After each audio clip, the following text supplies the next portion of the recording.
So hello everyone and welcome to a little bit of a mod I have not played in about 5 years. Very long time ago I played the Third Odyssey mod with a friend of mine, Count Christo.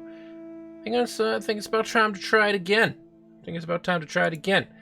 Because I've heard that this has had updates, very many updates, and I would like to try and see what's got going on in the latest update of EU4. Lovely stuff. Obviously, I'm going to play as Basilia Romaean.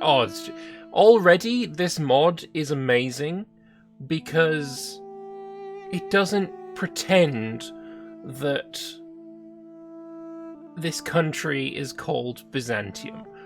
There's something that really irritates me about the vanilla game. They call it frickin' Byzantium, and I can't. They still got Byzantine ideas, which annoys me. But at least they changed the name of the country, which is kind of cool. So, experience an alternate history where the Emperor of God damn it, they were so close. Where the Emperor of Basilia Romaean ponders the state of the realm. Gradually, his appreciation for the works written about the fall of Troy and the adventures of heroes increases, and it inspires him to consider a bold move. Odysseus in Homer's Odyssey faced hardships on his way back home. Aeneas in Virgil's Aeneid was forced to flee the city and was led by Jupiter and Venus to found the city of Lavinium after a great odyssey of his own. This city would later become known as the city from which Romulus and Remus's mother originated. Now it's time for the Romans to embark on the Third Odyssey. Will you lead the faltering Greeks to the new world? I plan to.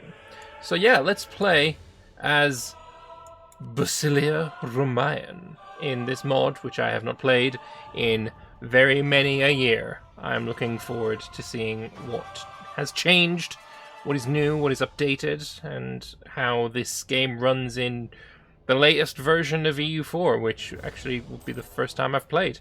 So, yeah. Basilia Romaean, the last remnant of the Eastern Roman Empire and heir to over 2,000 years of Roman history and culture, is finally breathing its last breath. Surrounded on all sides by the Ottoman Turkish menace and all but abandoned by the Western powers, it would take a true miracle to save the last vestiges of Rome from destruction. Indeed it would. So welcome to the Third Odyssey. The Emperor of Rome looks upon his realm and despairs. To the east lie the lands of the hostile Turks, successors to the Arabs that battered Anatolia in times long past. To the west lie the Serbs and Hungarians eager to carve up the pieces of a dying empire and expand their own dominion. The Varna Crusaders have been butchered. The legions of Rome once conquered the known world, but that was long ago. A lesser man might quail at these truths, but Ionis and his brother Constantinos are not lesser men. While delving into the depths of the Imperial Library for anything that might deliver them from destruction, the brothers located a hidden cache of information left behind by the exalted former emperor, Alexius Komnenos. The cache contained detailed schematics of dromons retrofitted with deep-sea capabilities of the ancient Roman vessels that plied the treacherous seas between the coasts of Hispania and the lands of the Celts in ages past, and was intended for a trading expedition to a Varangian Vinland that never materialized.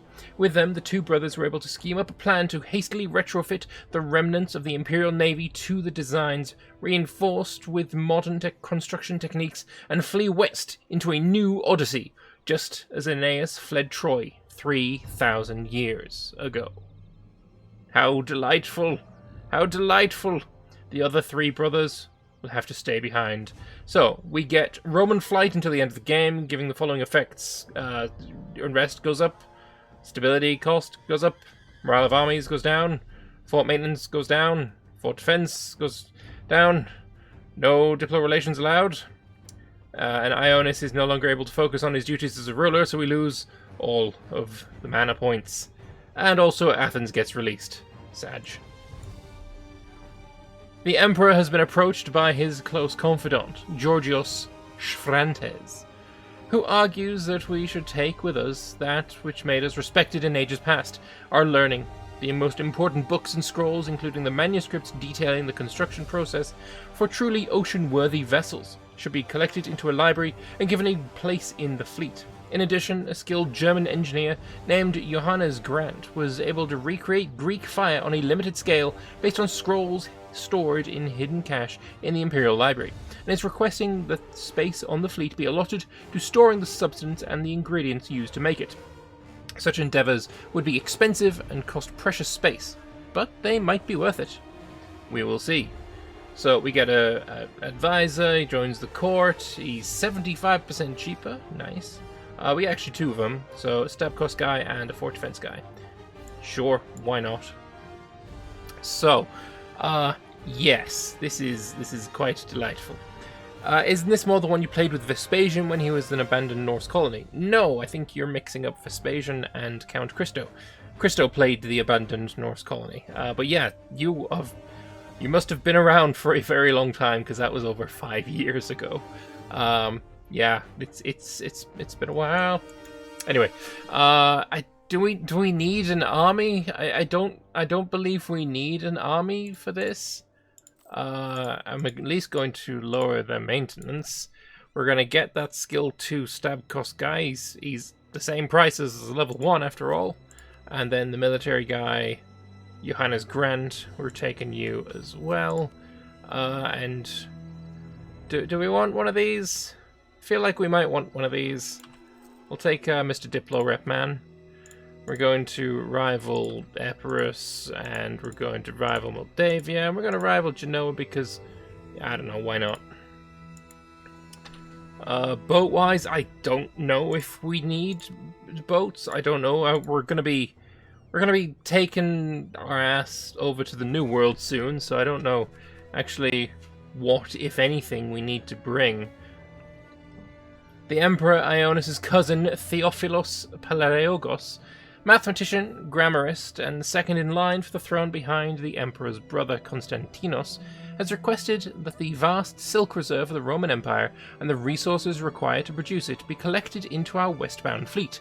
Silk, he says, has long been the garment of royalty and empire, and would make a fine luxury trade good as well. Such would cost us precious space, though. We may need all the people and supplies we can get. At the very least, he requests that if we do not take all the silk along, that we instead destroy it, to prevent the Ottoman Sultanate from discovering its production methods. Agreed. Yeah, no, of course. Theophilos Palaiologos will become my heir. Delightful. One final question remains in regards to our holdings. While we've resigned to Constantinople falling to the Turks, we can still decide the fate of our southern holdings. The Republic of Venice is attempting to build an empire in the eastern Mediterranean, and they will be grateful for our hold over the strong defensive positions in the southern highlands. A delegation from the Republic of Genoa, headed by a certain Archbishop Leonard of Chios, has expressed desire to increase their economic penetration of the Aegean and Black Seas, something that could easily be accomplished by selling the Despotate of Morea to Genoa. Finally, we could grant direct independence to the Morean Despotate under the leadership of the Emperor's brother, Theodoros. Do I want to sell it to the Venetians, my rival the Genoans? This will give me a lightship and development upon landing. This gives me manpower and troop count upon landing. This gives me stability and some ducats. I like the idea of getting some development, so we're going to sell the province to the Venetians. And it releases Morea as an independent state. Morea being... that's Achaia. Morea is basically all of the Peloponnese. So... no shot. It stops me from sacking the stuff. Alright, fair enough. Venetians can have Morea. A pair of Venetian captains who sold their vessels for the journey have recently approached the Emperor and his advisors, stating that to cross the Great Western Ocean, the Romans would need more than just a fleet of galleasses and small caravels. One of the merchant captains, Delfino Delphine, has offered to use his own connections as a member of one of the original founding families of the Republic, along with part of the dwindling Roman treasury, to acquire a portion of the famed arsenal of Venice for Roman use.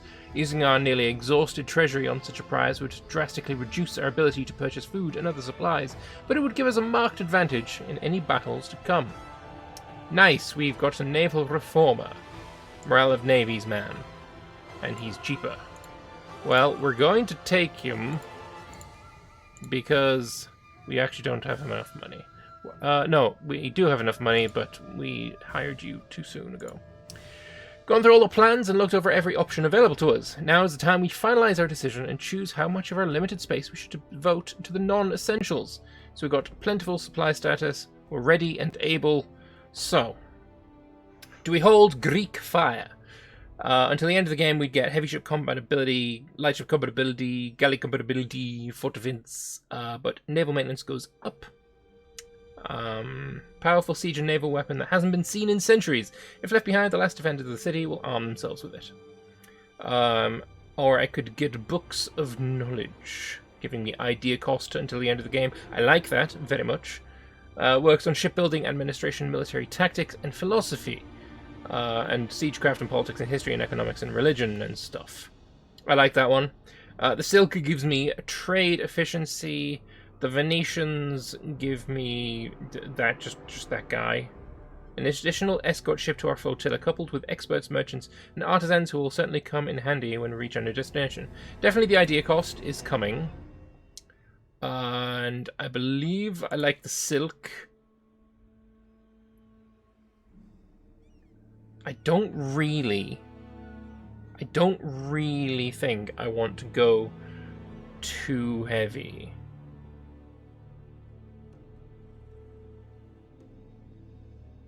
I think I'm okay with just these two. Because I don't want the naval maintenance modifier. That's a bad modifier. I don't really care about the morale of navies guy. I feel like I'm happy with just this. I think we're gonna set sail.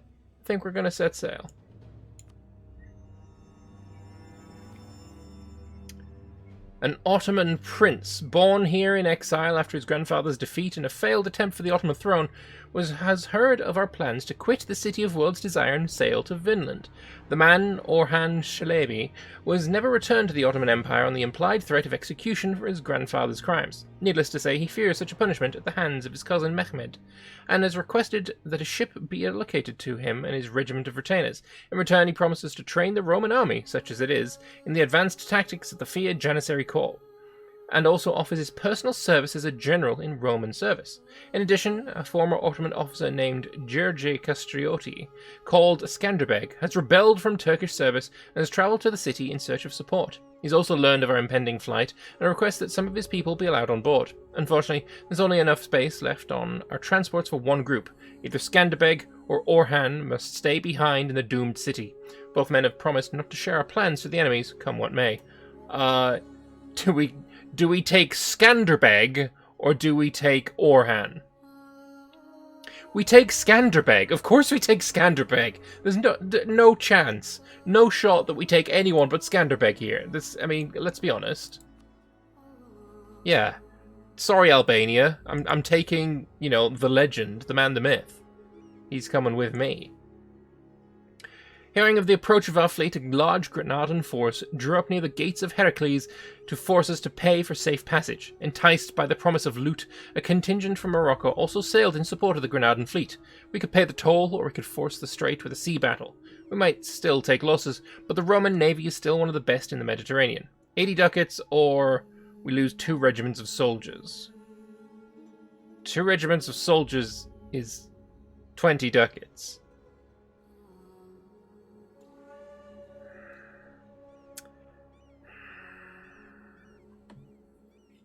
I don't know. I'm going to hoist the colours and run out the guns. 2 Portuguese ships sailed near our fleet today with an envoy. Their leader states that one of the ships and accompanying supplies can be used by us on our travels if we agree to share our discoveries with them. They're under the impression we're heading south to explore the coasts of Africa. One of our advisors suggested that we use this opportunity to trick the nations of Europe, making them believe that we were caught up in a series of increasingly treacherous storms filled with sea monsters, and that our last act was to inform them. That way, it might take some generations before their curiosity returns. Alternatively, we could inform the Portuguese of our true intentions, providing us with a potential future ally in Europe. Fraudulent message, or we should tell them where we're going. What if they discover our treachery? Who gives a shit about that? We'll send them the fraudulent message.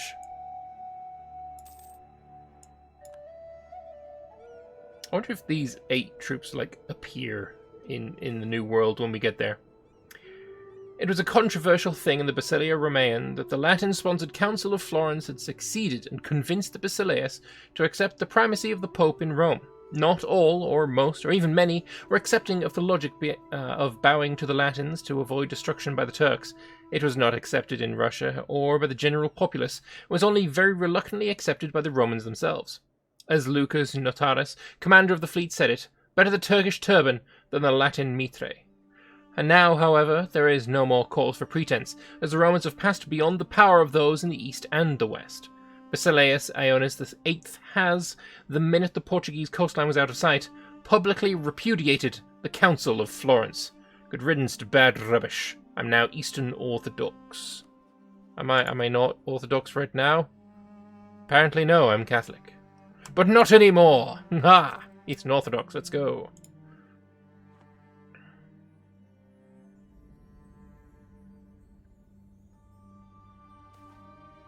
For several weeks, we had calm seas and good sailing.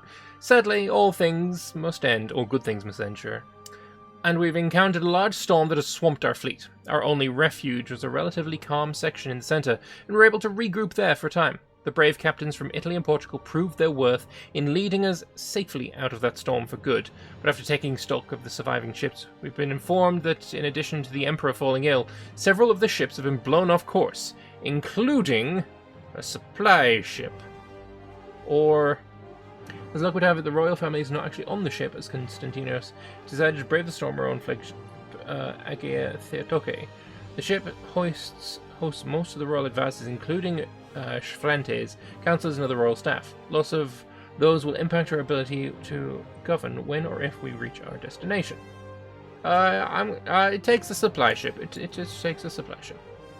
After surviving the Great Storm, a number of crew throughout the fleet became stricken with severe tuberculosis.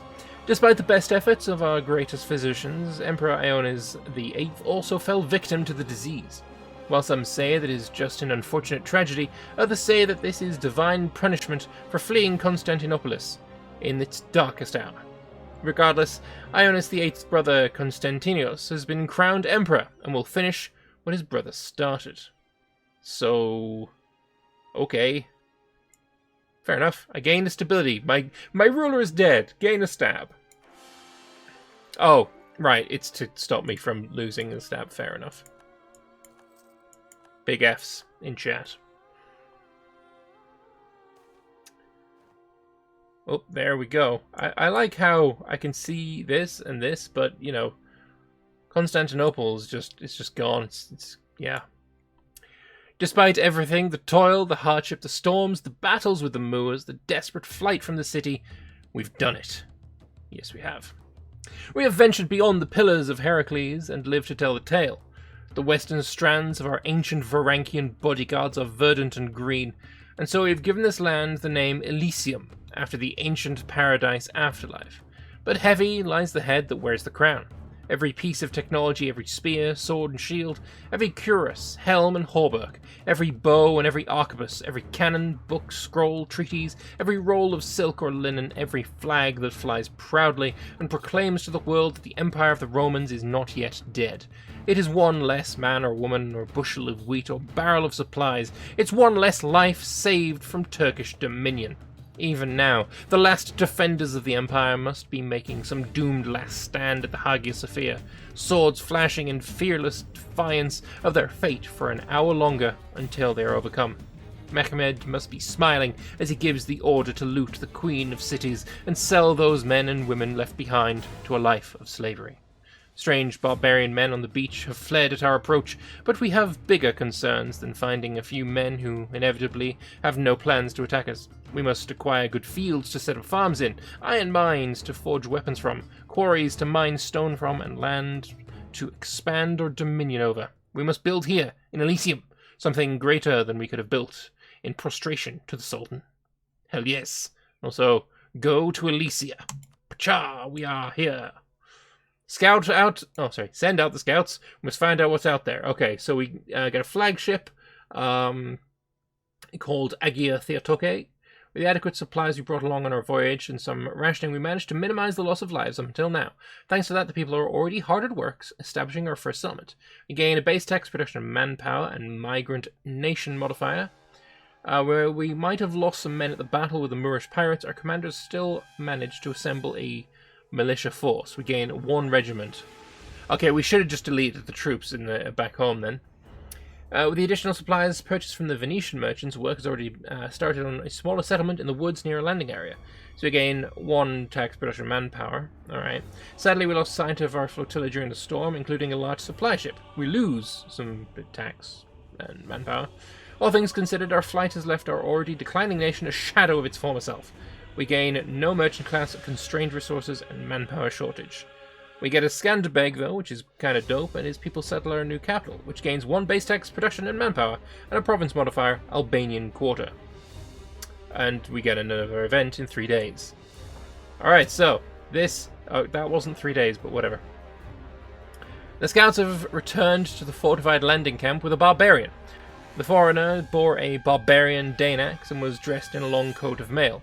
Were it not for his dark eyes and ruddy skin, one will almost believe him a Varangian. His tongue was utterly incomprehensible and matched no language spoken in Europe, but he switched to something almost familiar. A trader who spoke Danish, swept along into the fleet by chance after he returned home from the cold north, was brought in to translate, and a dialogue was established after several false starts. He claimed that many tribes competed for resources, for land, for wealth, for honour in this land, and he stood at the hearthguard for his own chieftain. He claimed that the largest of these tribes bore a carrion bird on their banner and were fierce warriors. "What is your tribe called?" he finally asked us. "We are the Empire of the Romans, damn right we are." And everyone likes us, that's quite nice.